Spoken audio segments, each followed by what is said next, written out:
got motion, bro. You can't walk like this. Catch him on a Friday, switch he on me, he gonna drop dead. Headshot, I promise you he won't. Get up, Chris. Look, I can do this with my eyes closed. He gon' rap at 8 and he gon' make me raise a 9 slow. I'ma give 6 to a sandwich. They wanna slide though. Fuck, I look like losing to this bitch. Kifiana, I don't wanna battle these women. Nigga, you do. I ain't never lying or breast. Nigga, you do. I never popped a perk in my life. Nigga, you do.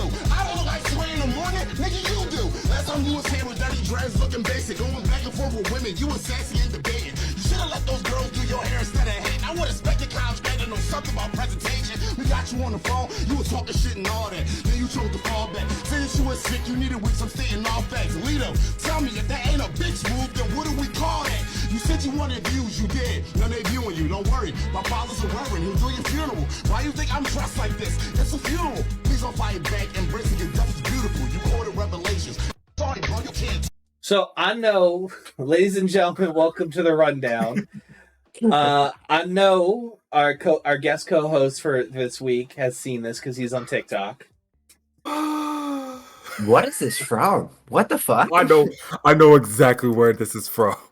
What's the context? Somebody catch me up. Welcome to the rundown, ladies and gentlemen. Today is me, Evan from HIMedia, my co-host, my illustrious friend and co-host Brian No.2 Ortega, and we are joined today by the amazing, illustrious, wonderfully talented Villainous Beats, aka Villainous Styles, aka Villainous.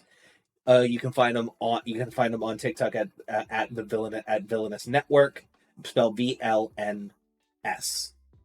Yes, right? That is me. How y'all doing? And explain to Brian because I know that you wanted to go off. Okay. Yes. Okay. I'm interested. So, what you are watching is one from what I can gather, because I actually saw the whole thing, but I don't know what the whole thing was. It's a rap battle on a podcast. Okay. And brother in the dreads, God bless his meek soul. Apparently he's not what he says he is. He's not as gangster as he puts out, and he spends most of his time beefing with not just female MCs but women in comment sections.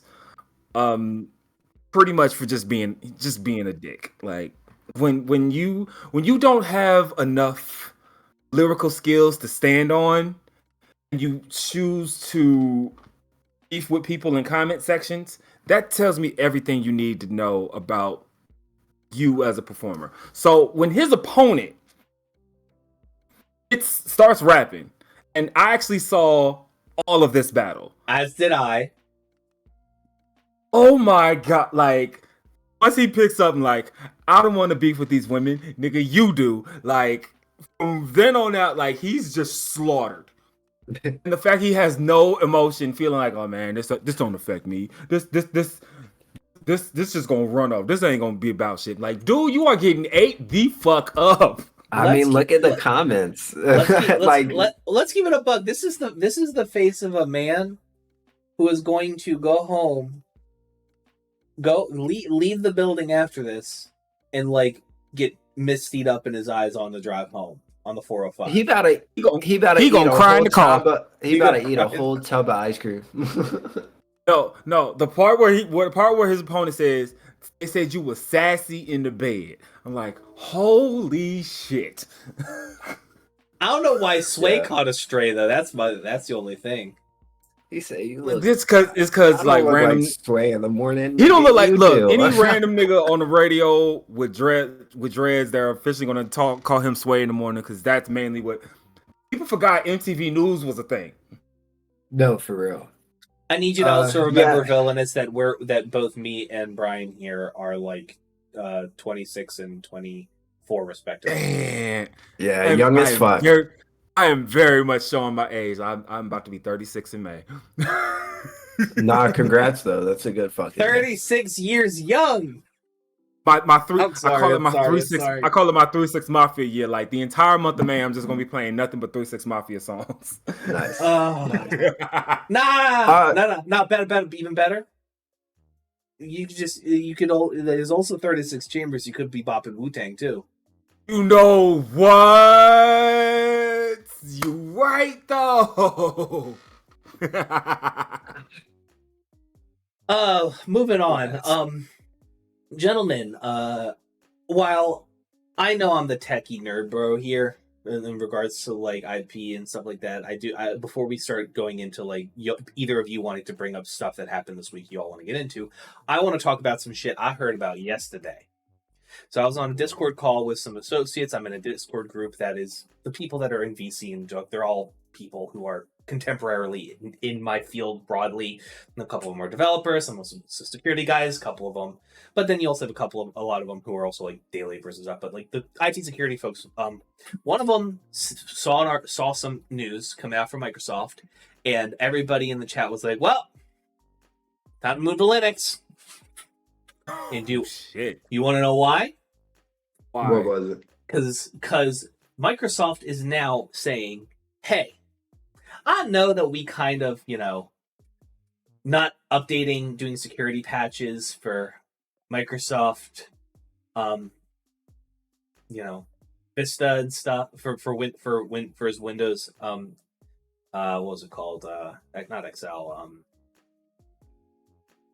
The one before Vista. I'm brain farting. I'm so sorry. XP. Yeah. Windows XP hasn't had an update in damn near 20 years, but for some reason the National Health Service of the UK still uses it. And after that pesky, awful hack about 5 years ago, we've decided that instead of just completely depreciating Windows 10 at the end of the year like we were planning, we'll still you can still have security updates if you pay us $60 a year. Shit. And $60 a year. That's not the worst part. After every year, it doubles.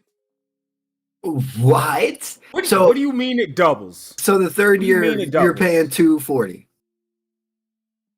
That's crazy. Now they want for consumers or for business? For consumers.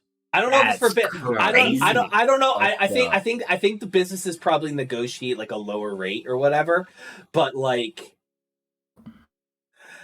I refuse to move to Windows 11. That fucking computer that my girlfriend uses to play Baldur's Gate that I bought for work 2 weeks before they fired me. Yeah, right, motherfucker. Goddamn. Yes, Stick Bros, you're absolutely right. You are absolutely right. That is fucked. So fucked. Yeah, it's so I am at some point over the next 2 weeks going to be dual booting a Linux distro and just sort of like figuring out what I want to do and shit. Fuck this. So for my brain dead, not understanding technology head ass, what does this actually mean? So if I download I have a Vast, right? I got it from you. You gave me the idea to download it. Yeah. What does that mean for Vast? What that means is all of them. What it basically means is for now, nothing. But what's going to happen is that eventually people will find vulnerabilities in Windows 10 to hack into things in more and more egregious ways. And Microsoft will not be patching those vulnerabilities anymore because they're expecting you to move on to Windows 11. I mean, of course. This is going to make me sound shitty. It's obviously fucked up. I'm not defending it at all. I just have Windows 11, so I'm not affected. Still fucked. Like this is right up there. I know I'm probably switching from one evil to another, but this is the equivalent of having a old iPhone and seeing that all of these different glitches and shit's happening only just to get you to move to the newer iPhone. Well, Villainous, I don't want to burst your bubble, but until the iPhone 11 came out, I had an iPhone 6s Plus. Holy shit, you were holding on. Yo, I like my fucking headphone jack and my goddamn charging port separate. I like that shit separate. That's the only reason I wouldn't do it. For 5 years, I wouldn't do it. I absolutely got it. Listen, I recently just got the 15 after holding on to the 12, the 13 for like 4 years. I can't even say Android supremacy in this case because the fucking aux ports are gone out of this shit too. Oh shit. Yeah, they really did that to us. I hated that, dog. I hated that. Now, and Apple won't even give you all a charger with your fucking $1,000 phone anymore, neither. No, they won't. Because they assume everybody and their mother got a USB-C cord, and they're not wrong. But also, fuck you, give me one. That's part of the reason why the Justice Department is suing Apple under the Sherman Antitrust Act. Mm-hmm. What is their point about the fucking green messages, though? That I don't understand. Classism. Is that it? Like, because you know those memes from the okay, I hate to bring this up, but you know those memes from the Twilight movie with those uppity ass vampires? Yeah. That's essentially what it feels like. Like when you have an iPhone and you see a green message, you're like, "What is this peasant bullshit?"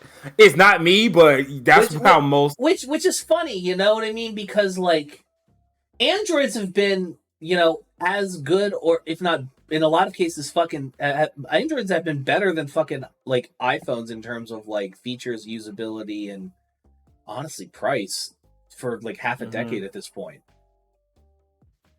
Yep. Like, yeah, I just think the marketability of iPhones is what really did it for people, because there was legitimately no difference between the iPhone and the Galaxy S whatever. You know, the difference is the walled garden. And pragmatically, like, here's the thing: I don't think the idea of a walled garden of Apple is necessarily a bad idea. The problem is that you should be allowed, if you have the desire, need, use case, or knowledge to leave the garden, you should still be able to have that functionality. Stick Bros, real quick. Twilight is a vampire and I was gonna say Wolverine, werewolf movie.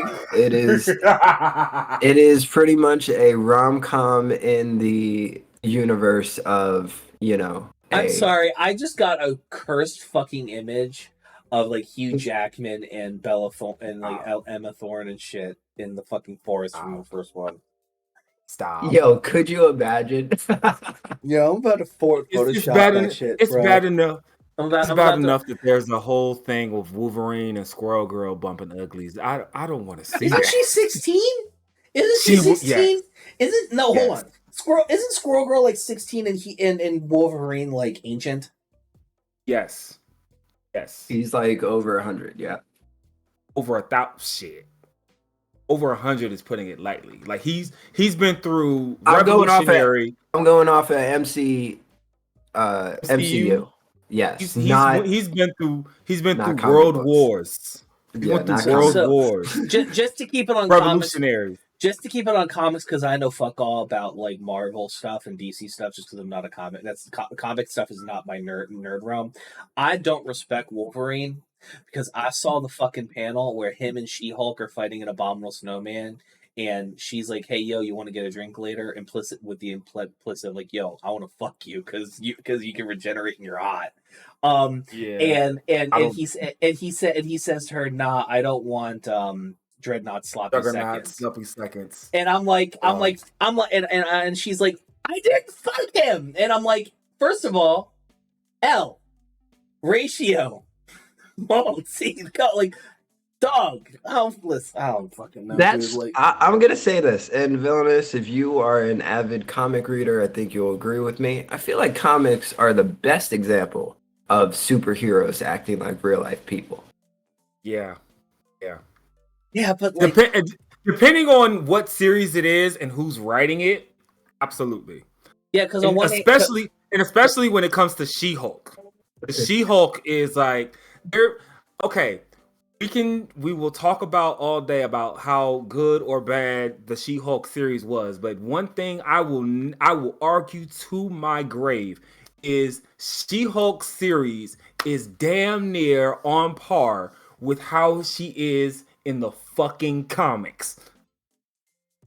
Which to be fair, like at that point, it's like that's all most people really want at that point, and that just means that like the fucking incels don't like She-Hulk's character because they don't believe. Like, wait, who is She-Hulk? Who's this? What are they pandering to? They're pandering. Like, motherfucker, read the fucking comics and you know who you'll know who she is. Well, to bring this subject to somebody that should be as hated as She-Hulk was, what's y'all's opinion on Diddy? Diddy did it.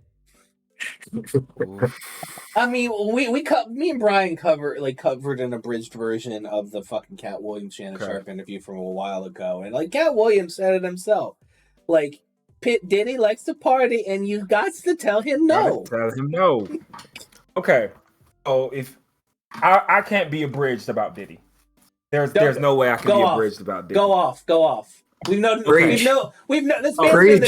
man's been the devil for 20 fucking years. We talk about how evil the music industry is from the standpoint of the executives that run the shit, right? Mm-hmm. At some point, you have to look at Bad Boy Records and think to yourself, maybe, just maybe, Diddy is the devil. Well, I will give you examples. Okay, so yes, we know Biggie died. We know all the details behind Biggie died. Take a look at how. Let's move on from Biggie and let's look at Shine. That whole situation on how that shooting went down. Shine goes to jail. He comes out, and one of the first things he does is he goes back into his original religion which is Orthodox Judaism. Right? Y'all follow me, right? Yeah. Go for it. Next person. Loon. He's been pretty much on several of major Bad Boy hits from I Need a Girl Part 1 and 2. He had his own songs. How you want that? Tell me how you want that shit.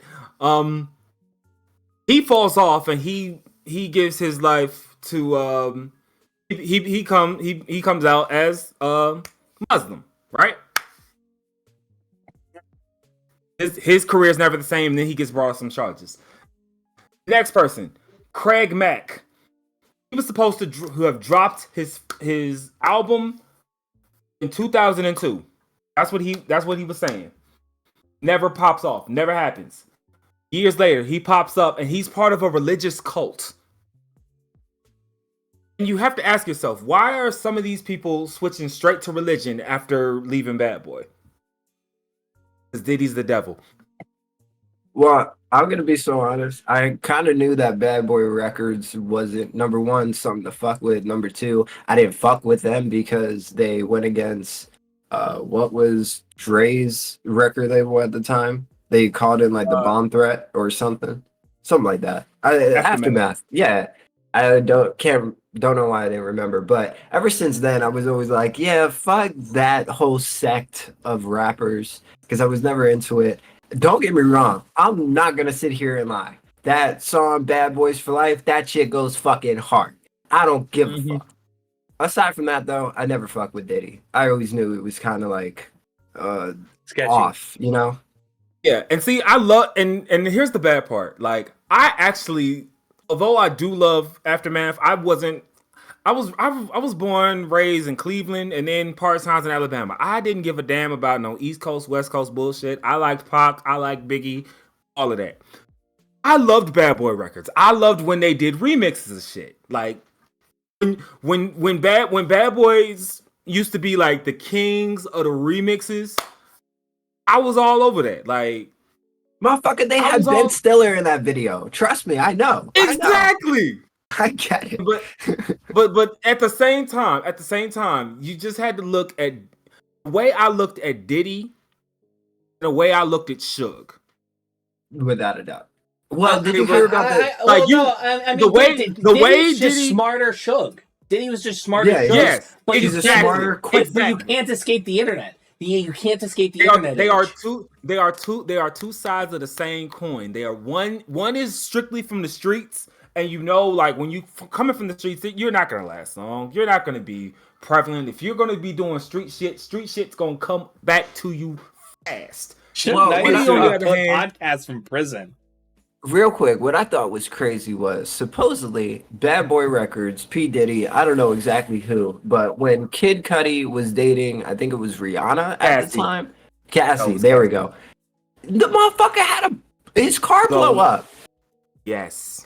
Yes. Like that's not some random shit that happens in the rap game. That happens during mafia times. all right, here's something else.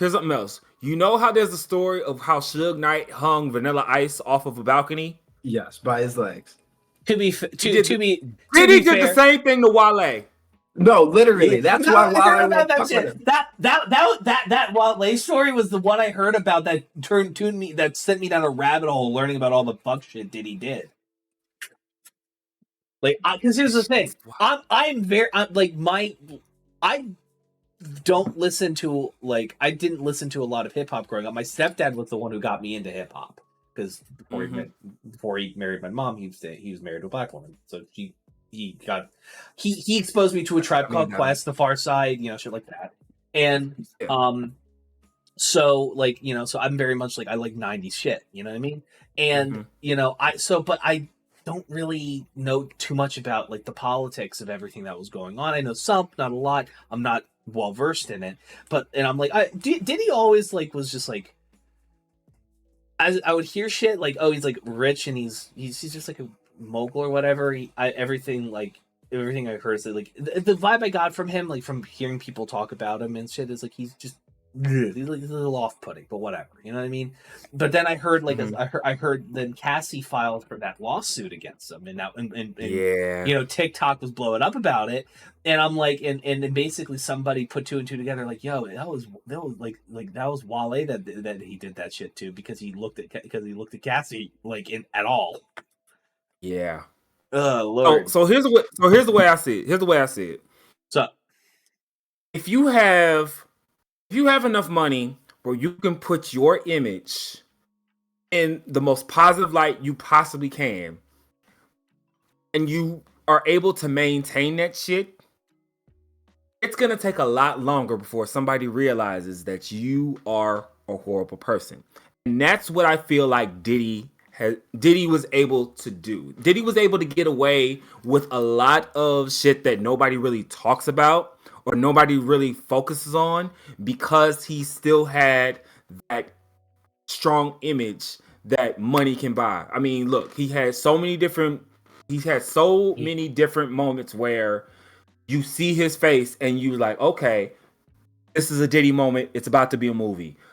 When he ran New York, literally ran New York. He had a whole... The difference between... The reason why Suge Knight got nailed before Diddy did was because Diddy started using shit like NDAs and all that to get people wrapped up, and B, Diddy puts money in people's pockets. Yep. Diddy's signature on a check is the only way a lot of people are able to feed their families. Suge Knight, and also real quick, Evan. Yeah. People forget also with Suge Knight, this nigga was literally confessing to murder on ABC. He went on Jimmy Kimmel. He went on Jimmy Kimmel Live and talked about how he gave AIDS to fucking Eazy-E. Are we gonna pretend that's not the reason why? You could put anything in a needle. Motherfucker, why would you say that on television? Yeah, because it's Diddy's smarter Suge Knight. He also paid motherfuckers to stick around. Snoop Dogg left Death Row. I was about to say Lynch Mob for a second. Big mix up on that. Big Lynch Mob is Ice Cube's label. Death Row and moved down to Baton Rouge and shit, and it was put up there. He thought he wasn't going to get out of. And Snoop thought him and his family weren't going to escape LA with their lives, and they thought that he was going to get treated like shit, and just now he's going to be in the Deep South. But instead, he got put up in swanky housing and shit, and it was good. And it's there's a reason why Death Row died. Shit. Yeah.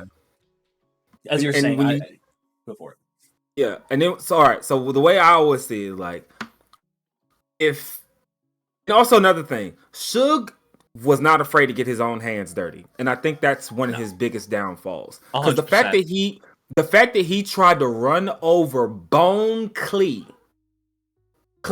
Bone Sloan, one of the dopest actors, activists, and one of the best blood gang members of the West Coast, for what he does for families, for neighborhoods. Like, if we gotta compare to anything, like if Tukey was out, if Tukey was alive and he wasn't in jail, he would be doing what Bone Sloan was doing. And the fact that Suge felt the need to try to run this man over, yeah, it's and thinks he can get away with that shit. Well, Velnus, I want to ask you a question. What do you feel about this phenomenon that a lot of people of, I'll say that the black community goes immediately to the defense of these people whenever this shit happens? I personally find it annoying as all hell. It's so fucking annoying because why are we... Okay. All right. I'm just saying it should have been a rap for Kanye after he said slavery was a choice, and that was over a decade ago. Honestly, should have been long time ago. But no, like we always are wanting to say that this celebrity is a leader. This person is a leader. They're always trying to take care of our black leaders. Number one, what the fuck has Kanye ever done for me? What the fuck? What the hell did he ever? What did Huey Freeman say? What did Huey Freeman say? A few things. Oh, he said quite a few things. Oh, he said quite a few things, but the one impertinent for this one is every man on that goes to jail is on trial isn't Nelson Mandela. Yes, yeah, saying that about R. fucking Kelly. No, that's who I was talking about for real. I was like, how are y'all defending a man that is a monster? Not only to women in general, but black women. But not even just black women, black children. Black women now, black children back then. Like, what the fuck are y'all talking about? I don't think he stopped. I think he just never got down low on it. No, he got thrown in jail. Wait, I see what you did there, Evan. I see what you did there. Nah, he don't like them little boys though, sadly. Hopefully he gets it though. My girlfriend's calling me. You all keep talking. I'll be right back. Okay, so here's what I'll say. Here's what I'll say. We want to talk about how every person, every black celebrity with money, with influence, is a leader. No, they're not. Unless they are actually out here, unless they are actually putting the work in to prove themselves as a leader, they're not a leader. But I even disagree with that shit because Akon is a perfect example of a person who's actually doing shit for black people. Maybe not African Americans, but Africans themselves. Then his shit got all shut the fuck down. Nobody pays attention to him anymore in the music industry, even though he's still releasing music up to like November of last year. That's a name you don't hear about anymore. And I'm like, if the position that everybody wants a black performer at is to help black people, then why does an example like that happen? You know? Yeah, because and I'll bring up somebody who I feel is a leader. It's highly disputed for several different reasons, and they're actually pretty valid. But for the longest time, Killer Mike. Like Killer my man dedicates a lot of time, a lot of energy, and a lot of effort and money to developing not only where he's from, but helping black people in general. Yeah, that's a leader to me. That is a leader to me. He's not whatever money and influence that he may have, he's not doing it to make himself look glamorous. And when this motherfucker won an Oscar, niggas were like, who is Killer Mike? I was like, yo. Oh, I was pissed off. I was pissed off for days. I was pissed off for months. They were like, Utopia was snubbed. No. Just like, y'all talk about who is Killer Mike. Did y'all not listen to Outkast? No, dead ass. Run the jewels. Like, we gonna pretend? Are we really gonna pretend? Run the jewels was. We need to go pretend that rap music didn't exist. Or if we talk about an album that deserved all the awards, all the accolades, RAP music should have been that album. Hands down. Not to say Michael wasn't great. Not to say Michael wasn't a great album. Michael was a great album, but RAP was the greatest album that Killer Mike ever came out with. And I felt was snubbed in several different ways. Without a doubt, man. Without a doubt. I think that whole phenomenon annoys the hell out of me because I'm like, y'all are so quick to, crucify every single white person that gets accused of something. But the second it's a black person, y'all turn around and be calling up this, that, the other thing, naming the Christ name in vain. I'm like, please stop. Oh, no. The thing that always annoys me, like, okay, so they got Diddy, but what about Dan Schneider? Dan Schneider is never going to work anything ever in his life. Yo, is that not enough? Amanda Bynes is literally the reason for that, and she is on TikTok and Instagram and all these other places actively being the deterrent for Dan Schneider ever working again. So, I mean, if that's not a punishment enough, what is? Because Amanda Bynes isn't coming out talking about how she was abused or whatever with Dan Schneider. I watched the whole Quiet on Set thing. Not one thing was an actual accusation against him aside from being shitty in the workplace. So I'm like, what evidence do we have right now? What accusation do we have right now, let alone evidence? Right. I don't know. But it's just like, I know exactly what you're saying. If we're getting a monster, if we are so concerned about getting bad people off the street, are we focusing on the good that they've done? The good. Look, what did Mark Anthony say about Julius Caesar? Oh, that's too far for me. Something about if it's Brutus, I could tell you, but yeah, Brutus. That's what. That he's like, yo, Caesar was an honorable man. He may not have done everything honorable 24/24, but at the end of the day, he was here for y'all. Now we're here, and we're not exactly here for y'all. I'm back, gentlemen. What did I miss? We pretty much were talking about how the ones that we feel like are our black leaders are the celebrities, the rappers, the entrepreneurs. The ones that we feel are black leaders, but once they get into some shit, we want to defend them tooth and nail. But they won't do shit for y'all. Exactly. Yeah. I see the child is in the cone of shame. Yes, he has been licking himself raw. He has like 10 different spots right now that are all licked raw, so that fucking cone is staying on his head. God damn. He's still trying. Oh, Lord.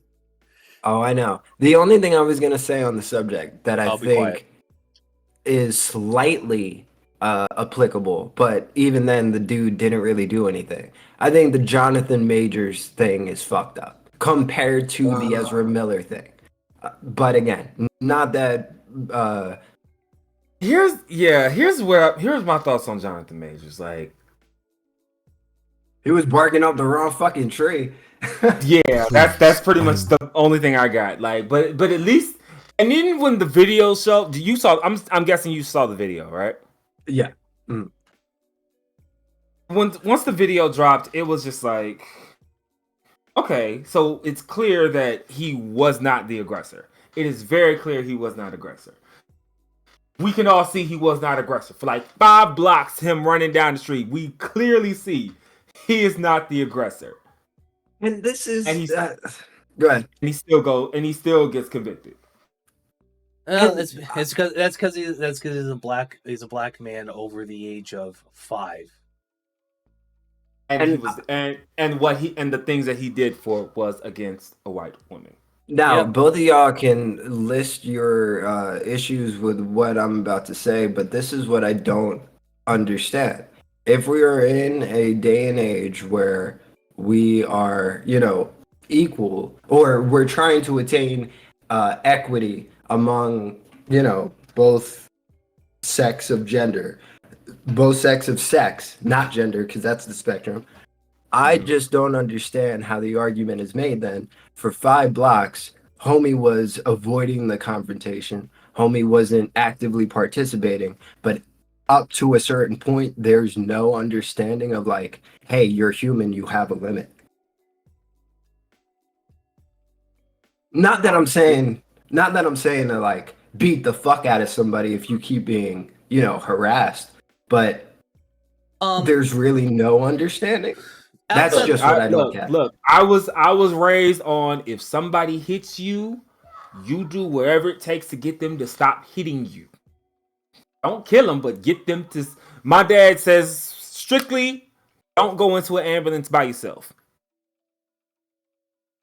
And that's good advice. My mom says, look, if somebody hits you, you hit them the fuck back. And I'm just bringing this up, she never faced any assault charge, harassment, anything, right? Well, Nope, I think not at all. I will say though, I think that is also like you also have the you also have to bring the progressive stack into that, where it's like you have a black man and a white woman. Like the the root of fascism in this country is rooted in white men's insecurity and desire to control women. And the trope of the tall, dangerous, angry black man taking your white women away. Angry black buck. Yep, has been it's. You can see it in every. You can see similar things in every fascist movement all over the world. Hindi men say that about Pakistani men. Korean men say that about basically any. Korean and Japanese people say it basically about any fucking foreigner. I think though what I walk away with is if something that backwards, racist, traditionalist, however you want to call it, is considered progressive, then there are quite a few credible arguments to the idea of progressionism. I don't think it's progressive. Like, you have to remember that, like, that's what happened there. What the progressive stack is, the concept of 5 to 6 things, and the level of adversity you have in society is based off of how many of these characters you have. I do a modified stack, which starts with class. Are you poor? Mm-hmm. And then, are you a man or a woman? Are you what race are you? Do you have a different gender identity? Do you have a sexual or the more of those that in the higher up you go on the stack, the more of a pain in the ass it is to exist in this country. Are you disabled? Shit like that. Mm-hmm. So just let me take it out of progressivism. But what I'm just saying is, if that's considered the more I'm gonna say more progressive as alternatively conservatively, that's the more. It has nothing to do with progressive. The Jonathan Majors thing was. Evan, you're not understanding what I'm saying. I'm saying progression in society.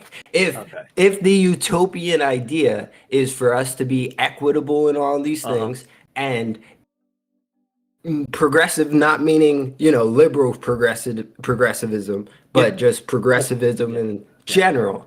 I'm saying, how does something so backwards become something that we're trying to achieve? That's all I'm saying. Well, it's because with the Jonathan Majors situation, the hang up there isn't, Well, like I make the argument. That since he was a straight man, it's a racial. I understand, but hold on. Thing. Because he was a straight man, he got no backlash whatsoever. But because Ezra Miller is not a straight man, he was able to still be the lead in his movies. That cannot just be also a race thing, because you got to look at the fact that, hey, one is considered this, the other is considered that. There is obviously a discrepancy between how these people identify, and therefore there was a discrepancy on how these people were received. Well, here's what but to be clear about the Ezra Miller thing is that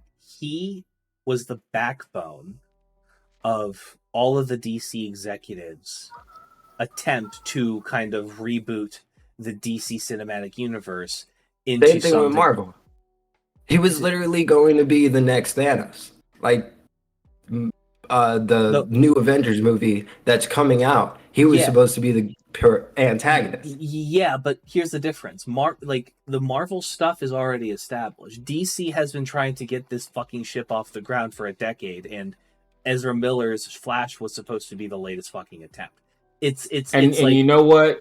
And then when you also think about it, you also got to take in consideration that although we hate it, Flash was a lot better written than anything that we've really seen involving DC. I disagree wholeheartedly. Did you not see Loki season 1? Yeah. Like that alone, I think Major takes fucking Miller any day. Yeah. I mean, I've seen the clips. But even then, when you get to season 2 of it, it's just like, where did it go? Okay. And then Quantumania. Sure, we had. They really made Kane look very weak. I mean, if you're going up against comparatively to the comics, without a doubt. But I mean, that's every Marvel character. Everybody's nerfed. Ultron in the MCU. did not. Yeah. Ultron is the only one because he was in one movie where he got to be the antagonist, as opposed to him being developed over like 10 to 15 years and then inevitably becoming the biggest thing. That's why like Thanos doesn't compare it to the comics. Also, I will say though, I just fucking love James Spader. Yeah. Like as an actor, he's just so fucking as a good. voiceover. I don't James know Spader, James Spader is just like, who is he? No matter the actor for who? James Spader was the actor for Ultron. He also played Alan Shore in Boston Legal, and is the only reason that show is fucking watchable. And not only that, he's Raymond Reddington in The Blacklist. Oh, and don't get me started on when he was on The Office. Yeah, he's Mr. California. California. Yeah. California. Like he was so like whether it's drama or comedy, like. Well, it's like I've watched interviews of him on late night shows and stuff, and like the funny thing is that he just plays different versions of himself. Yes. I get that. You know who's in? I'm watching Parks and Rec with my girl right now. She's making me watch it. You know who's in that? Who? Get Bob's Burger. He's like a guest star, and he sounds exactly like him. It's crazy. I think he has a stand-up, which is really fucking funny. Oh wow. Okay.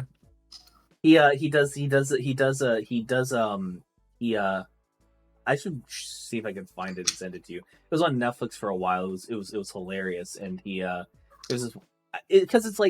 it's a type of comedy I've never seen before, where he's like telling stories and shit he did, but he has like references, and he's like, he has like a music stand next to him, and he's like, so I found out that you can just text anybody through Facebook Messenger, I'll go at Facebook pages, and he just goes into a story about how he said how he texted at the time Speaker of the House John Boehner. It was like, "Hi, John, how you doing?" What? And he just started singing and shit, and then he says some shit like, "Would you like to go camping with me?" Not in the same car. We can just use horses. That way, if you're uncomfortable at the prospect of going camping with a perfect stranger, you can just ride away. P.S. Please send nude pics. Dear God. I need to find you that fucking. I need to find you the. I'll see if I can find you the special for that, because it's hilarious. It's like came out in like 2013 or some shit. It was great. But yeah. What else happened this week? I'm just like I'm just filtering out all of the horrific shit of. I'm just trying to filter out all of the horrific shit from Israel Palestine. No, bro. I just want to say, Evan, are you watching Protect Our Parks? Because guess who's back on YouTube? What? Rogan's back on YouTube. You should watch Protect Our Parks. I know. I don't know. I know what you're gonna say. Rogan left YouTube. He went to fucking Texas. He had all the people that were available to come on were lunatics. Lie to everybody right now. Look into your fucking webcam and you tell your fans if you were getting $250 million to go off of YouTube and go to fucking Spotify, you want to do it? I would absolutely fucking do it. But what I am saying is that that's not the point I'm saying. The point I'm saying is that when he changed locations and like the issue wasn't YouTube and Spotify. The issue was he moved to fucking Texas and he got a ranch in fucking Texas. And if you know anything about fucking Texas, it's a pain in the ass to get anywhere from anywhere else. And so the only people that were willing to do that were fucking lunatics that wanted to get on shit. And he couldn't just casually have Robert Downey Jr. or Kyle Kalinske on anymore. So he's having like fucking lunatics and shit on all the fucking time. Like, so. But it's like when he was in LA, like he'd have like fucking Alex Jones on and shit. But you watched him. That's what I was gonna say. You literally fucking watched him when he had Alex Jones on, unironically, when he wasn't getting on his fucking case about Sandy Hook. Like that's crazy. That's crazy. But he also, but it's like everything. Like my thing is that I'm a YouTube guy. I'm not gonna go spend $10 on Spotify Premium to go watch a podcast that I sometimes watched if the guest was somebody I was mildly interested in. Well, this is why I'm saying to watch your YouTube. I may be that one guy, but like if it's not anything related to UFC, Fear Factor, or even the worst episodes of The Man Show, I'm not really checking for Joe Rogan. Oh, unless he's talking shit about Carlos Mencia, but that's another time. There's clips for that, but can I tell you? Brian might get mad at me in this, but it's gonna make you feel a little villainous. I didn't know what Fear Factor was until like I Googled it after I heard about it a couple times on Joe Rogan. God. You know how many times I spent getting high all night with my roommates just watching fucking Fear Factor? That shit is. Here's my thing. Why, like, Fear Factor couldn't exist today, not because, like... That's the hell it could. No. They tried. It couldn't exist on cable television today because the internet already fucking exists. There's just... there are certain TV shows there are certain television shows that only worked because the internet and YouTube and social media did not exist the way it does today. Fear Factor is America's Funniest Home Videos. That's another one. Mystery going though. Mystery Science Theater 3000. Fuck. Nobody probably watches it. You know what they should have never took off? The Crypt Keeper, whatever show that was. Listen. I call our Congress people that word as much as the next person, but that we weren't talking about them right now. Well, hey, you have to stop doing one of your video series. McConnell is actually out of fucking office, or at least is coming out of office. So at the end of the year, I'm probably going to have to go reboot the countdown until Mitch McConnell is out of office series and just like make them all in advance, so like it just auto releases on my YouTube channel. So I don't know if you know this because I think this was before you and I started following each other, villains. I actually did that for like a solid fucking year of a countdown, of posting a video every fucking day, and it was to every day, and it was to the opening of Stuck in the Middle. Look, somebody had to do it. And hey, listen, I got the date. I got it in my notes app, like the date I stopped doing it or whatever. And so I can like just do a calculator to calculate how many days, and I can just add it to the thing, and I just keep going like I never stop. Word. Because nobody likes the fucking senator who's just 50 ancient turtles in a trench coat. Damn. You're right though. You're absolutely right though. Do y'all remember that fucking scene of the Simpsons where Mr. Burns goes to the doctor and they basically try to like fucking put a needle in his arm and it goes through that shit? Yeah, I remember that. I don't need to tell the rest of the joke. It's implied. You sure don't, but we know. We all know. Those of us that are still watching The Simpsons, those of us that still study The Simpsons, especially since they're doing the whole thing of, well, The Simpsons episodes are starting to foretell real life. Yeah. We peeped it. I have a theory. I think if you're whoever your parental figures are, watch something, you tend to avoid that thing. Because my grandfather was obsessed with Simpsons and Seinfeld, and I never watched an episode of one. I mean, I watched a few episodes of Simpsons, that's a lie. But like I was never into it. See, I'm the exact opposite. Like, if anything that I've watched with my mom or my dad, those are like my absolute favorites. And I hate to say it like that, but Ren and Stimpy will always have a place in my heart, despite John Kay being the absolute biggest piece of shit before even Dan Snyder was even a bigger piece of shit. It was an animated show though, so it's good. my favorite cartoon growing up was Courage the Cowardly Dog. Yeah. I wish they never got rid of Ed, Edd, and Eddie. I know the motherfucker got killed, but still. Ed and Eddie fell off when they went back to school. Yeah. And to be completely honest, like, the way it ended was a perfect way to send it off. I never saw the ending. No, you have got to see the ending. No, I'm going to tell you. You want to know why I never saw the ending of Ed, Edd, and Eddie? You want to know why I never saw the ending? Okay, because for some fucking reason, at age 6, my mom says, I don't like you watching Cartoon Network. Let me use the DirecTV parental pin feature to prevent that shit. Then what the fuck? And then she kept Nickelodeon. She kept fucking Nickelodeon.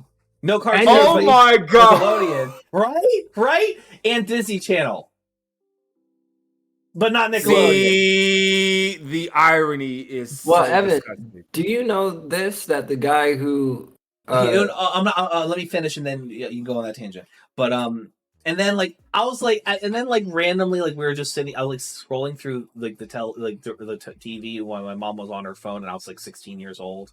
Like sit like at fucking 7:03 and shit, like, you know, Brian. And I was just like, and I land on Cartoon Network, and I've instinctively like skipped past it because I know it's blocked for years. But then I like stop on, I'm like, hey mom, I'm 16, and she's like, okay, and I'm like, can I watch Cartoon Network now? And she was like, yes. I don't remember the pin. I knew that was going to be happening. But I was going to say, did you know that the guy who essayed in, Dan Snyder? Drake Bell. No. Brian Peck.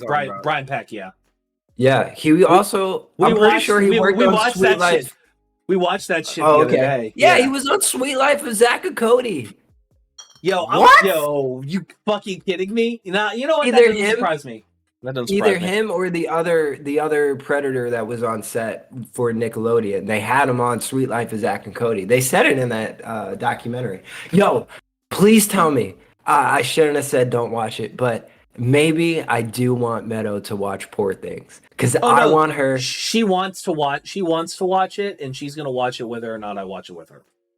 Okay, I want her, if she's down for it, 1 week after she sees it, to just hop on here and for like 10-20 minutes, I just want to pick her brain about it. Because Villainous, this fucking movie is horrible. It is all about. I need to watch it because my best friend out in AZ was telling me like I need to watch it. If you like Emma Stone and if you think she's sexy, you're gonna watch her get fucked for like 2 hours, so go off. But aside from that, do not watch this movie. I'm gonna be honest. That's not gonna happen because I don't need. Why not? Because I don't. Why need not? No. Just to talk about the fucking movie. I don't want to talk about any of this bullshit that they claim. It's not a feminist film. I'm not gonna talk about feminism because it's not a feminist film. Yes. Go ahead. I'm not going to give you an answer to that until she watches it and I gauge her reaction to it because if she doesn't like it, then maybe. Because if she's got a different read on it than you, I am not going to subject myself to her frustrations after you pick her brain for 10 minutes on some If bullshit. she has a different read from me and my 2 girl roommates, then go the fuck off. Then I want her to make a review video so I can understand what the fuck the movie is about. I'm not about to. Listen. I love you. I'm not letting you throw a fucking Molotov in my bed. Fuck you. Look. That's fair. That's fair. Just tell me very quickly if this sounds like a feminist movie to you, my nigga. Okay. I don't want to talk about feminism on this podcast. All right. I'm just saying yes or no, and then I'll give it up. It's about the fucking movie. I mean, shut the fuck up. Anyway, the fucking movie.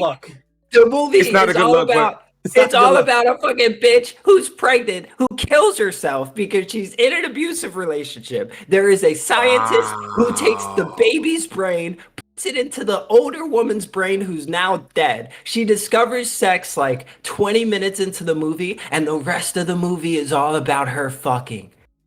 That is the movie. Dear God, that is not a feminist film. That is absurdism at its finest. It's a surrealist film. It looks nice. It sounds like art house porn. It is. That's what I'm trying to say. That's why I'm like, definitively, without a doubt, there are so many better films that discover womanhood. If the claim of this Fleabag is an excellent example of that.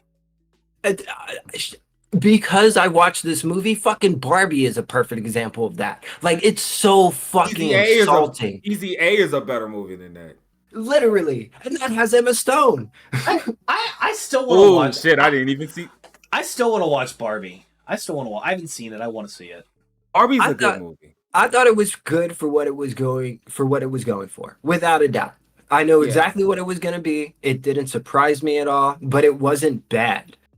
It definitely did not disappoint. And I got the point of what it was trying to do. I think my one critique is they don't need to make it its whole universe, and I think that's what they're trying to do. The Hasbro fucking fuck that. I will say though, anything that gets Ben Shapiro's bee in a bonnet is probably something I would like. The only thing that I say regarding Barbie is I just wish that it was slightly better written in the sense of people like Ben Shapiro can't turn it into a political discourse conversation. So that's exactly what I feel. So you wish it was like even less subtle. I wish it was so, I wish it discussed these issues so well, and there were no like genuinely glaring issues that all of these movies tend to do. That I'm like, okay, if these certain parts weren't in it, there wouldn't be any discussion of, oh, it's anti this or anti that. I just think that it takes away from the actual, what good they did in that movie. That's all. My whole thing is like, you got John Cena in this. Yeah, but I got opinions on John Cena just because it's John Cena today. If it was like right out of WWE John Cena, I would totally agree with your message because I know what you're going for. Also, doesn't John Cena just like casually show porn to people in interviews? Does he? What? Is that a thing? Yeah, I've seen that was a thing. What?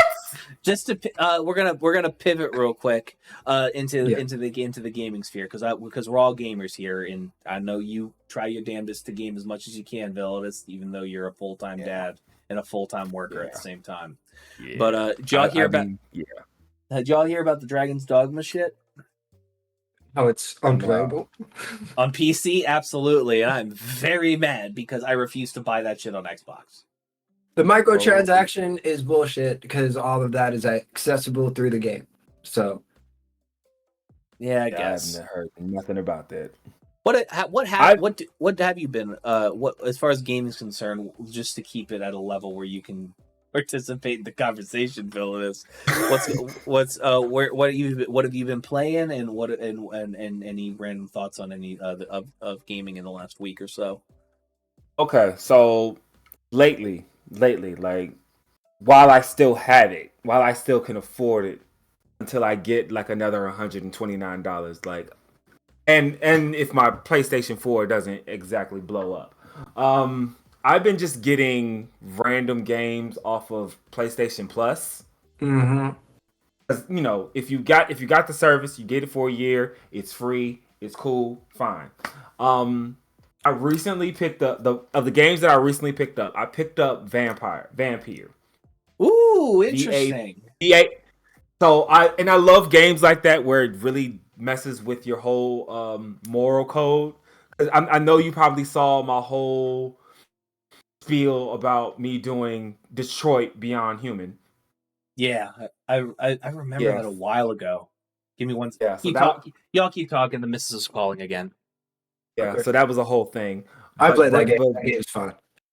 Yeah, so recently I've been doing Vampire. I'm in the middle. I'm in a good thick of it, and it's so much fun to me. But I've also yeah, go ahead. I've also been, but I also got Sifu. Sifu feels unplayable. Yo, right? Like there's something off about it. Like trying to get the combinations down. Like it just like you're doing the shit. You feel yourself doing the shit, but it doesn't register. Don't get into fighting games. Do not. And then there's a moment where I feel like I'm controlling him right, but it feels like it's going into a stick drift moment, and it's not. Because I don't have that issue with any other game but that one. So in my opinion, Sifu feels unplayable to me. And like I want to finish it, but the way I've been frustrated trying to get through the first major arc of that shit, it turned me off in a major way. Alan, did you play Sifu? Yeah, I think he's still on the phone. Still on the phone. Yeah. Oh yeah. Sorry about that. No. My girlfriend in the other room called me, so I'll tell you guys why, and it'll be funny afterwards. But just to answer your question, Brian. I didn't play Sifu. I'm not a big fighting game fan by and large. I do like platform fighters, but even then, that's only just Smash. Mm-hmm.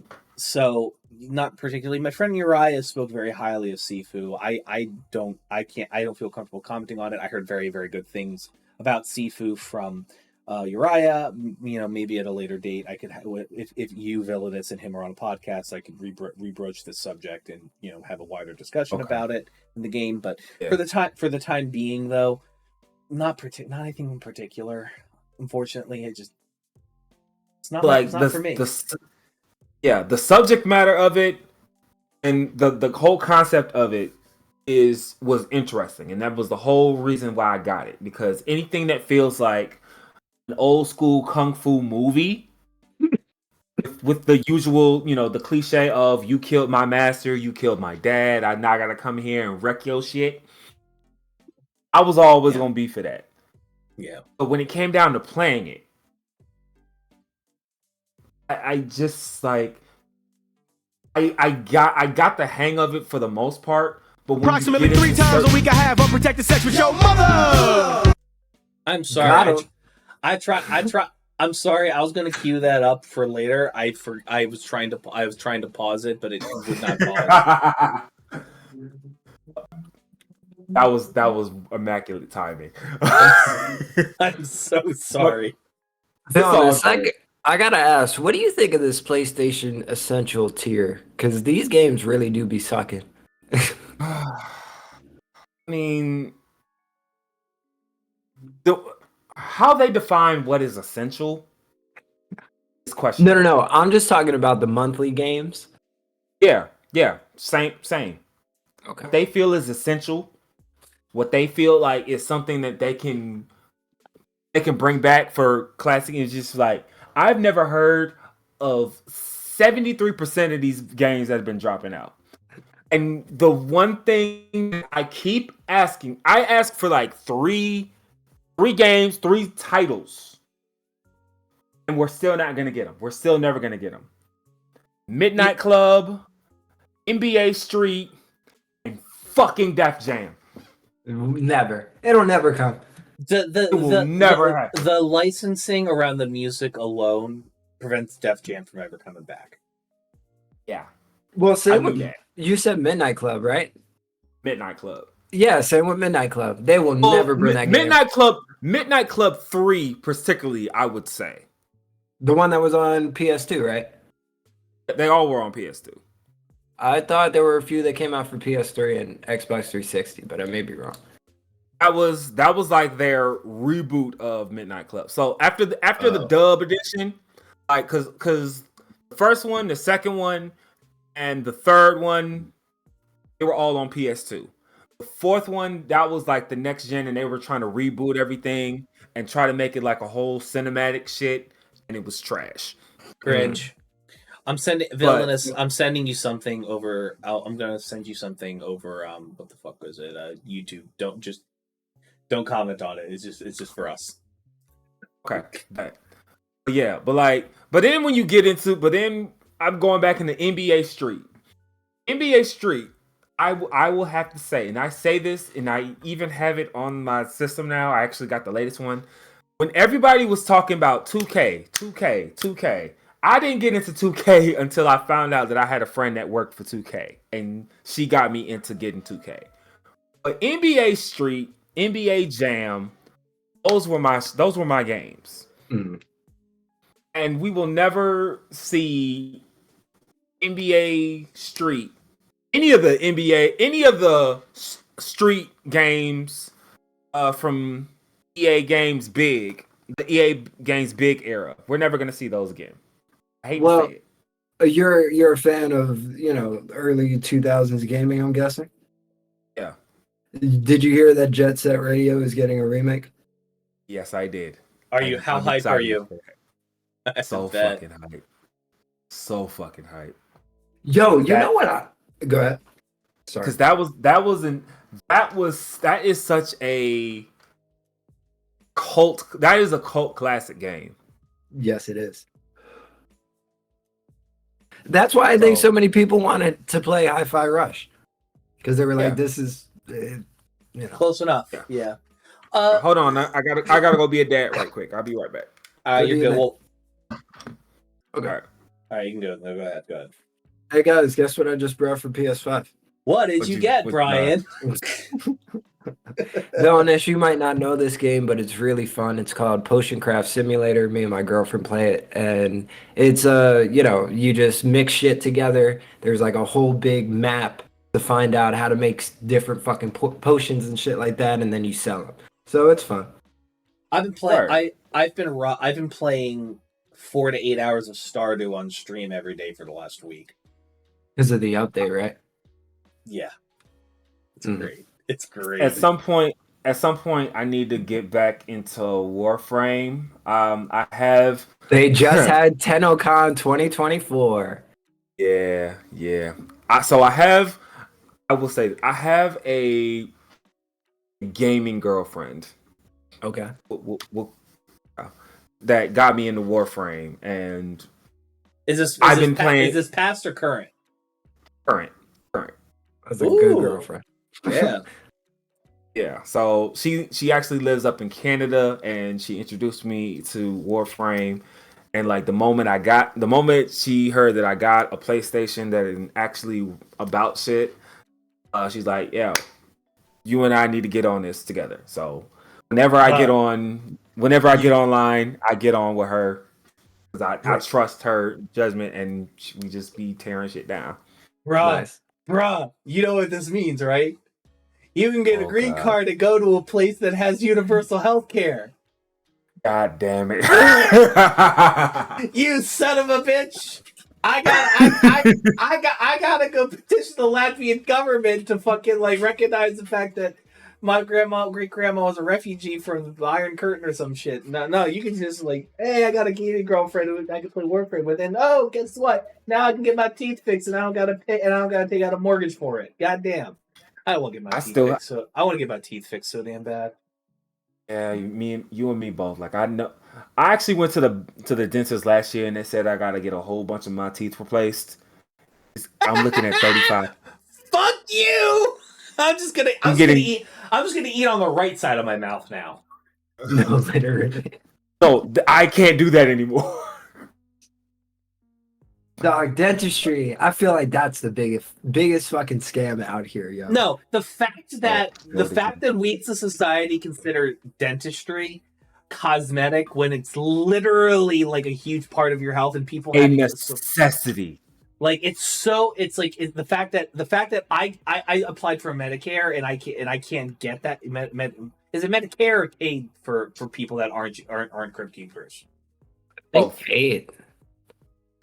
Whatever. Both, regardless. Well, I applied for Medicaid from the government, right? As an interim, right? And they say you can get dentistry as included until you're 21. I'm like, motherfucker, I still have teeth.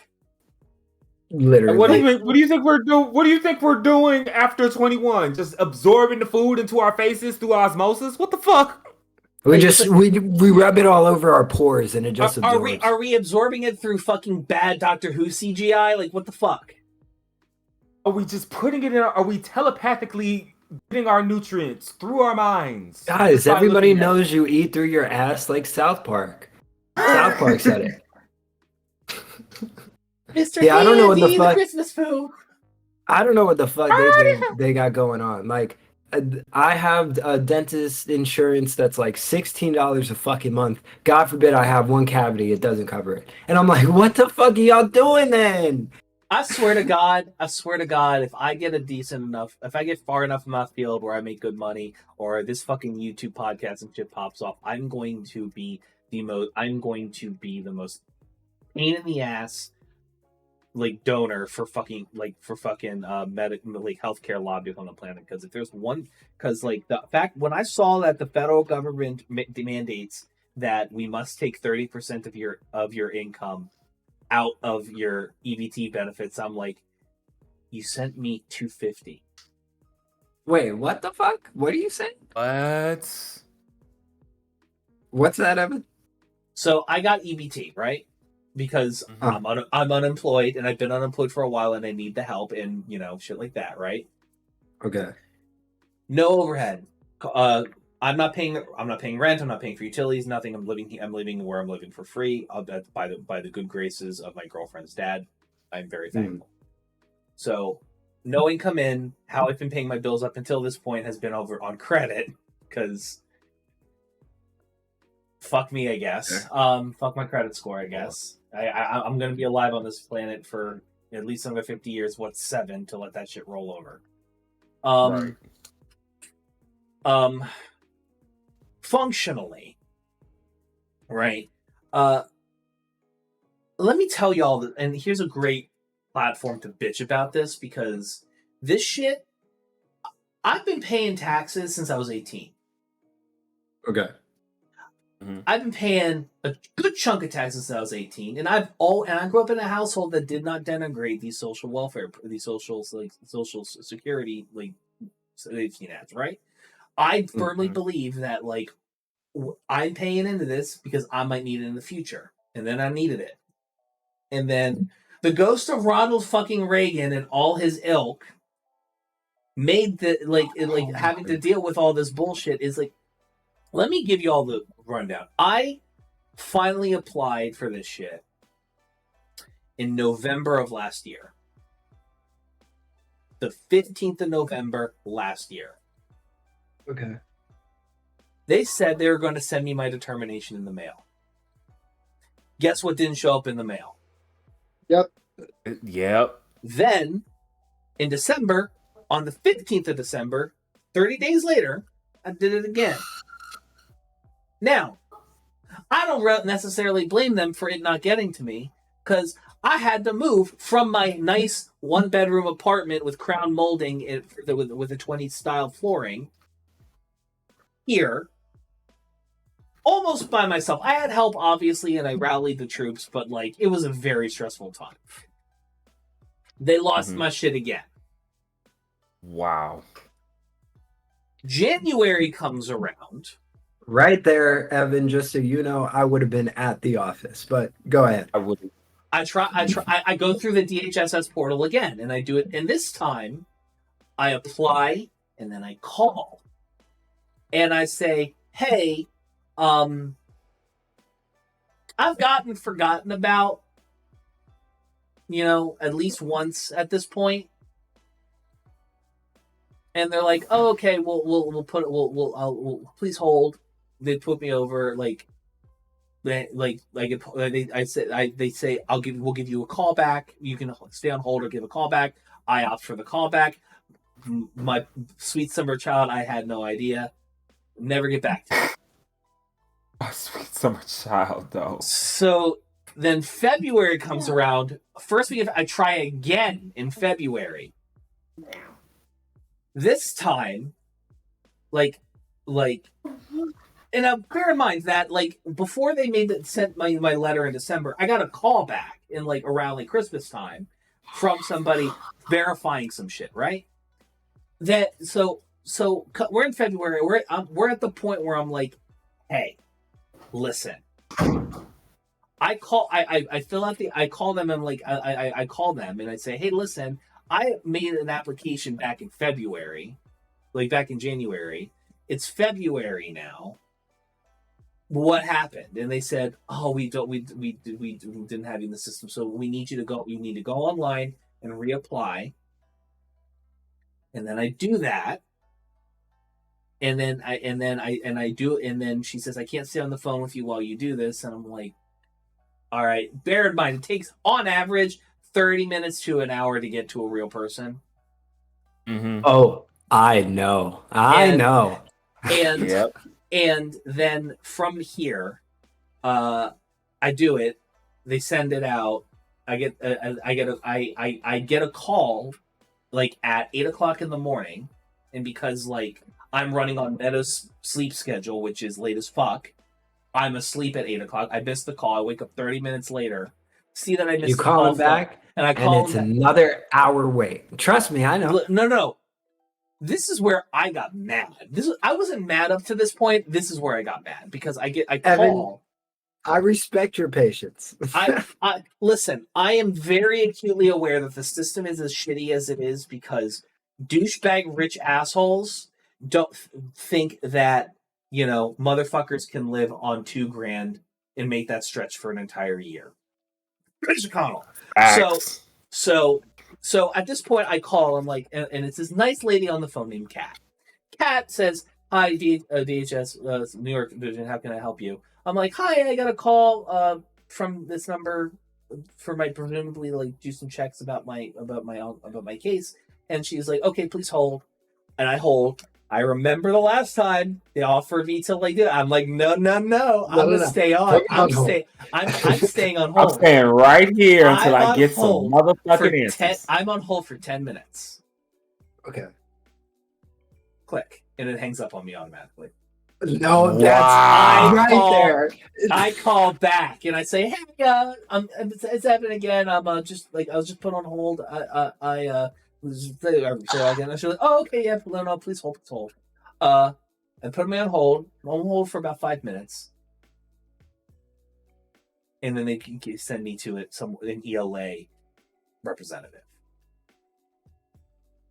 or an ELS representative. So someone who is doesn't speak a lick English, because we have a large Spanish population in Delaware, right?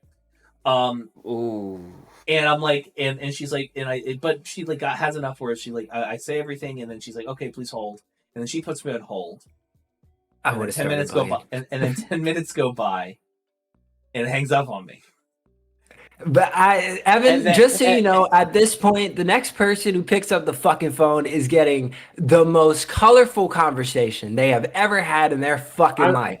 I'm talking about in spectrums that have not been seen by human eyes. I'm not done.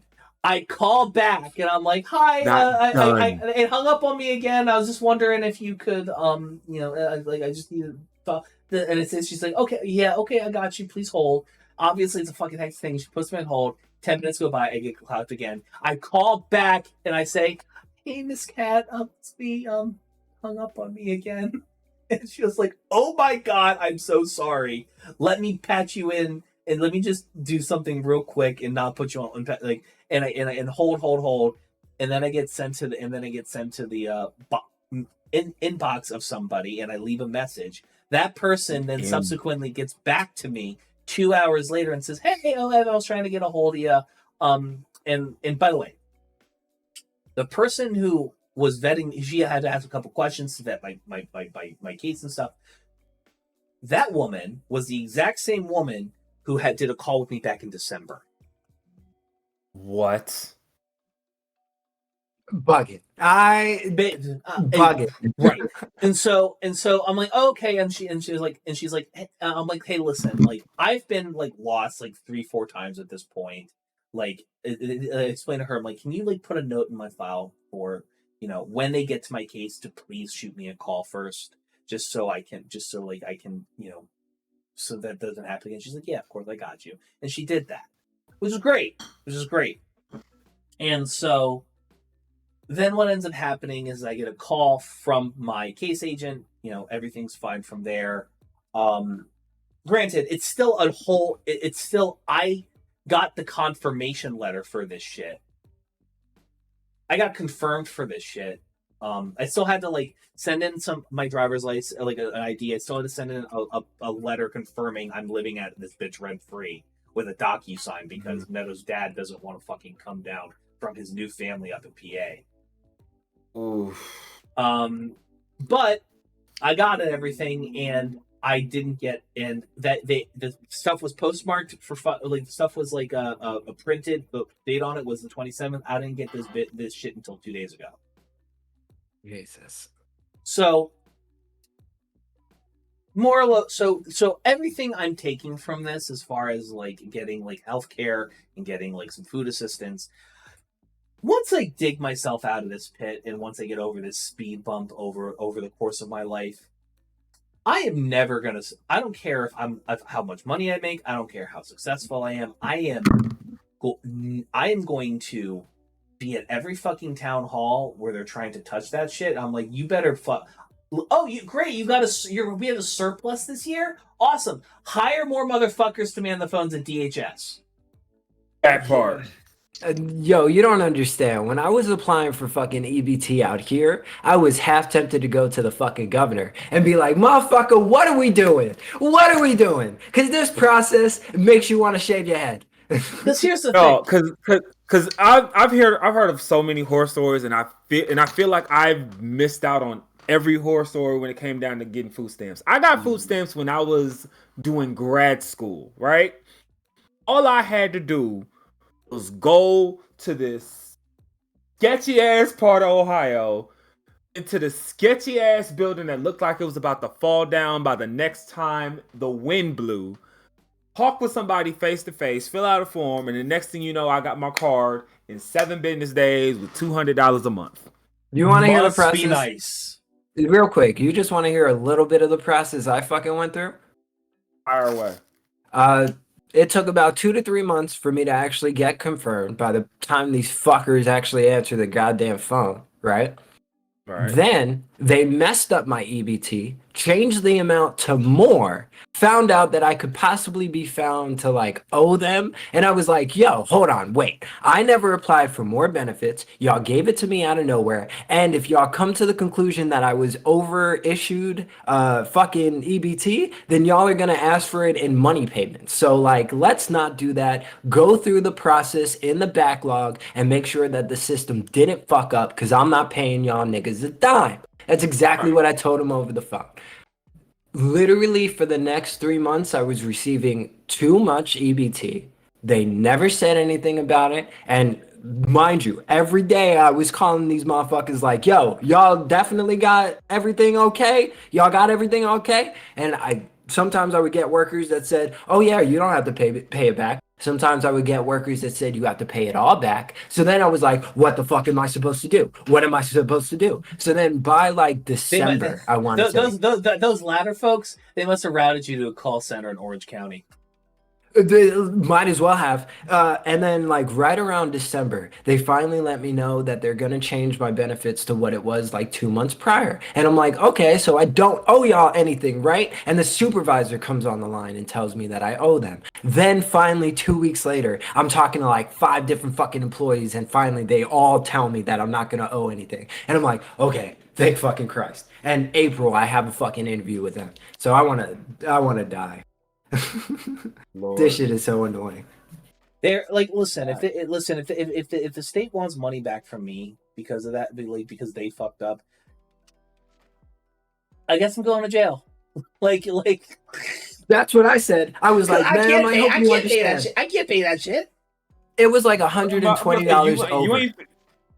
Like you gonna have to kill me before you gonna get any money out of me for some shit that I have no responsibility, no clearance, no way of doing.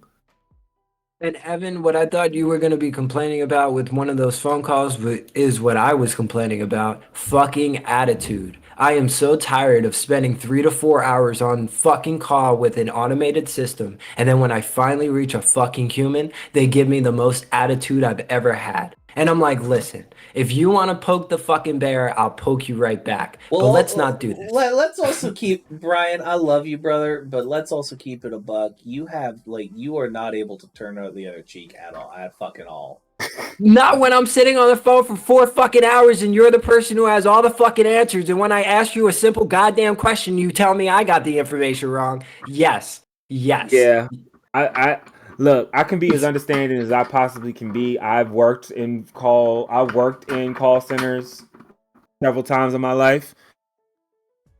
When you start dicking people around for hours, you gotta understand. They're gonna be mad. They're gonna be mad when you get on the phone. But pissed off. But I've learned in my time. Church, go for it.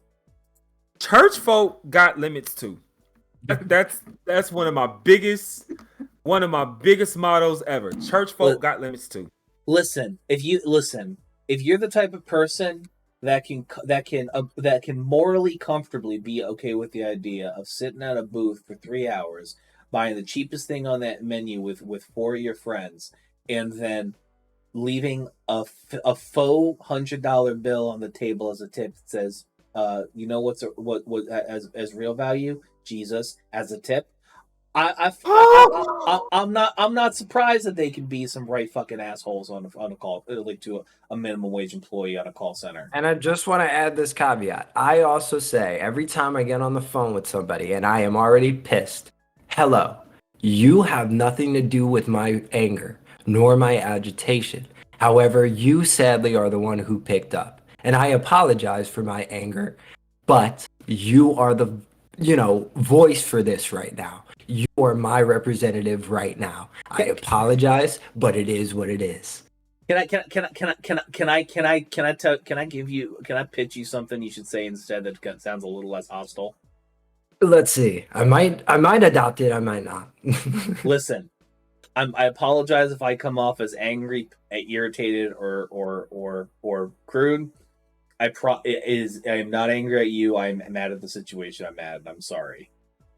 Yeah, that's literally what I'm saying. That is my man. I say this, and this is pretty much my own bias coming out, but maybe because I've been surrounded by them all my life, they know exactly how to calm me down. The moment I find out that I'm talking to a black woman, an older black woman, whatever I'm mad about, I'm like, can I have a hug, Grandma, please?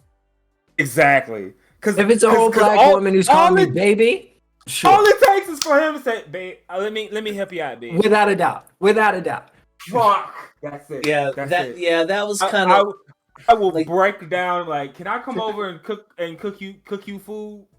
I'll be like, that would be really nice. I'm having a hard day. I'm having a hard day. I don't want to be an adult anymore. I want to watch. Well, I want to sit at your feet while you watch Wheel of Fortune. Well, I will say this. Exactly. Part of the reason why I've gotten so fucking annoyed with this shit is because I've tried to do I'm on the verge of tears. I really need somebody to help me out with this shit. When me and my roommates were trying to all get EBT together, because they fucking told us that's how we should do it. That's when I was like, sadness doesn't work anymore, because they just kept saying reapply or your information is wrong, and it wasn't. So Yeah, you're also in California that has like LA alone has a population like the size of like 10 times more of fucking Wilmington, let alone the whole fucking state of Delaware. Yeah. Me and Brian, we're not gonna get into what it looks like in Kent, Ohio. Yeah, well, also Ohio is like, you know, the throne city of the Republican Party, so That part. Cleveland, yeah. Which is Do wild y'all to have me. more people? Ohio has more people than Delaware, though, right? I know Delaware has a little bit over 750,000 people living in it. Yeah. That's one not even 1/3 of Cleveland. Jesus. Delaware population. That's the one thing about Delaware that like people that just I don't fucking get. Like everybody thinks everybody in Delaware thinks they got ops. I'm like, you're in Delaware, bruh. Chill the fuck out. Yeah, Delaware. You know all your ops. Yeah, like you got all your your ops' population moms and dads too. Like you grew up together. Shut the fuck up. You know, nah. Delaware has a population of 1 million people. Ohio has 11,780,000 people. Yeah, Delaware. Jesus. Hey, well, you know what Delaware has that most other states don't have that makes it pretty fucking awesome? No sales tax. No sales tax. Fuck. That's why you buy a car in Delaware.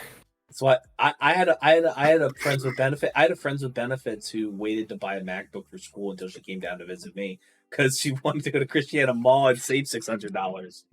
Yeah, that shit. Fucking tax is crazy. It's crazy. And that's the thing about like sales tax, right? It's a poor tax. It's a poor tax. Like it's poor. They're like you want to like fund social programs and shit like that and make it so like EBT is actually like raise the cap on social security so people making more than 160,000 a year pay into that shit and add a quarter-cent tax onto every single transaction for like every single capital gains transaction. So meaning like if you sell 10 shares, you have to also pay, I think, 2.5 cents in tax, scaled up or down or whatever. God. Yeah, that's why most CEOs and billionaires and shit like that live off of stock, sell it, and then it's because it's called borrow buy die. It's the tax evasion thing that a lot of billionaires do. You borrow.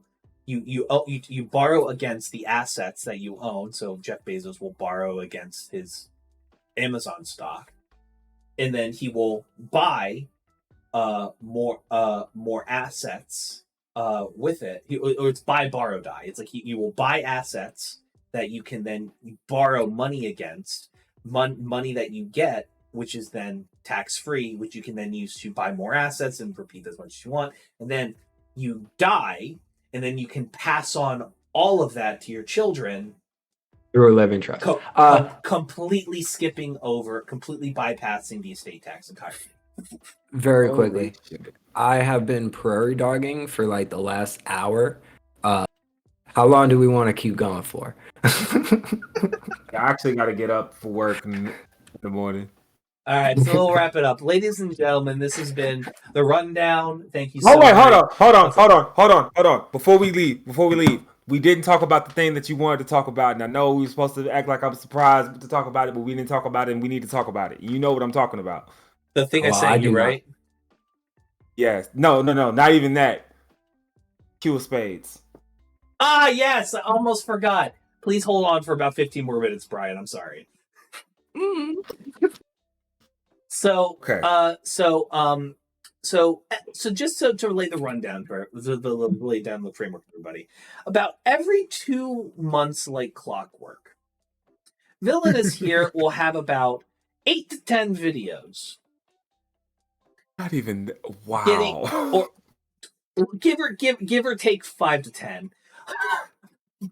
More like give. Of him just absolutely being angry at horny white women in his comment section. And now granted, that's not necessarily a bad problem to have. The problem is that they're specifically Queen of Spades tattoo types, and I just feel like I'm curious. What was it?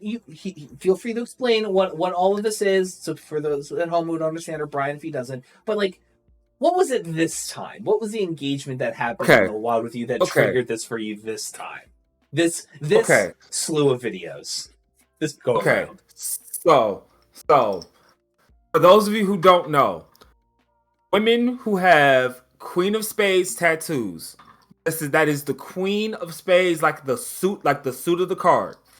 These are Caucasian women that will actively seek out black men that they feel have the most endowment on them just to fuck them. Exactly. They will instantly go for them just to fuck them. And they will do this with whole husbands. They will do this with children. They will do this not even caring if the black man that they're fetishizing over has a spouse or a family themselves. Now, I have recently, what set it off was, it wasn't even a white woman that did it this time. That's the wild thing. She was some kind of Latina. And she got into my comments saying that she wants a Queen of Spades tattoo.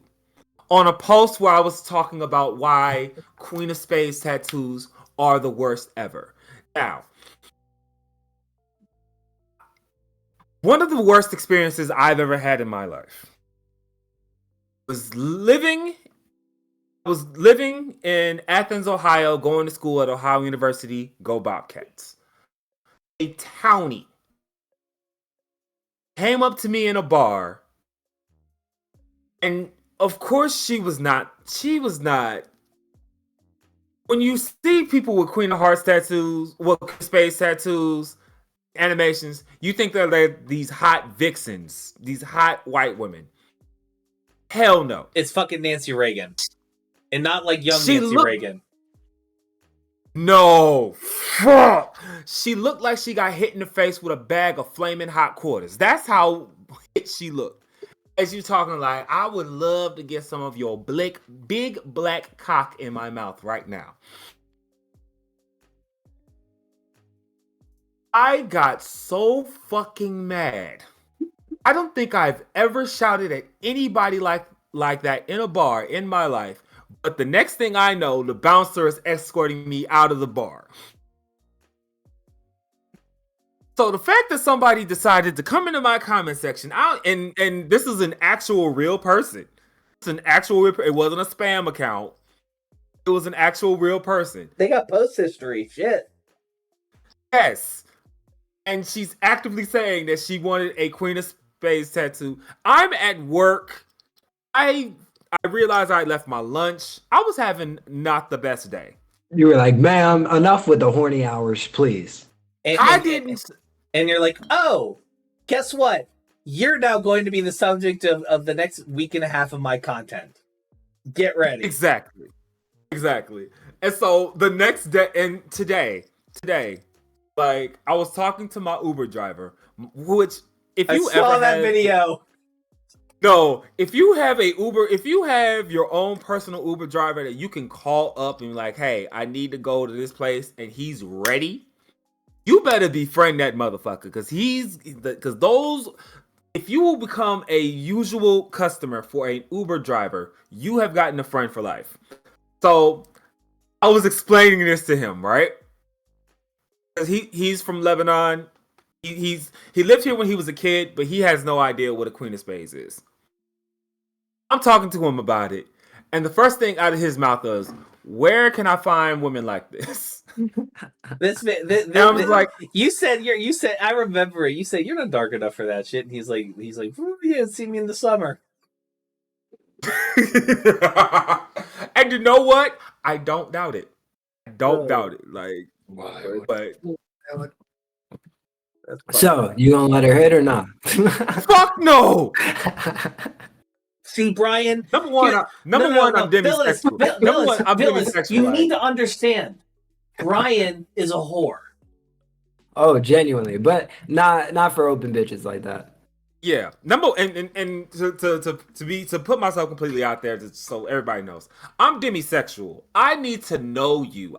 I need to have an emotional connection, a strong one too. Like it could be friendship. It could be if I am comfortable enough to tell you my trauma and know that I'm safe, you could have my dick.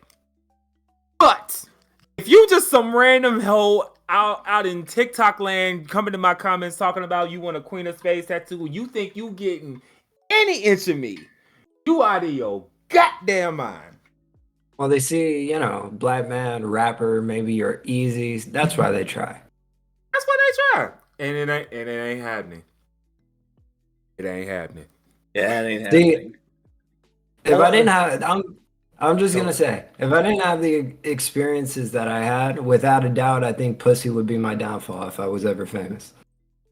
Yeah, it's probably a good. I mean, it's not good that you ran through most of Newark High School, but oh my god, it's. I'm glad because that's not even my high school. Oh yeah, it was AI. My bad. AI high school. Holy shit, that's legendary. I'm not even gonna sit here and lie. Oh no! Brian's like, he's toxic, but he's not toxically masculine. At least he's able to like tuck that shit well enough, like to make women feel like, oh, he sees me. Well, since a very young age, I've been able to make friendships with women, so it just translated easily when I grew up. I'm just glad that your mommy issues translated into positive relationships with women instead of negative relationships with women. Without a doubt. If my grandmother wasn't there, that probably wouldn't have been the case. Because could you imagine my mom and my grandfather? What kind of fucking absolute barbarian I would be? So just so you can understand the context, Villainous, Brian comes from a Jewish household, Brooklyn Jewish people who yell. Oh, that's his upbringing. But ladies, that's all I needed to know. Yeah, I love. You're no black person I know. I love Auntie Linda. I love her to death. But, Lord, I don't think they liked me after this past Christmas because I was defending you. And shit. Yeah, but regardless, ladies and gentlemen, this has been the rundown. I am your host, Evan from HIMedia on YouTube here, where you're watching this video, or listening to it or wherever you get pods. I thank you with my co-host Brian No.2 Ortega. You can find him at are you using the 302 perk one or No.2 Brian official? No.2. No.2 Brian at Instagram. There. And we are joined by the illustrious, amazing, and insightful Villainous Beats, aka Villainous Styles, aka Villainess. That is VLNS.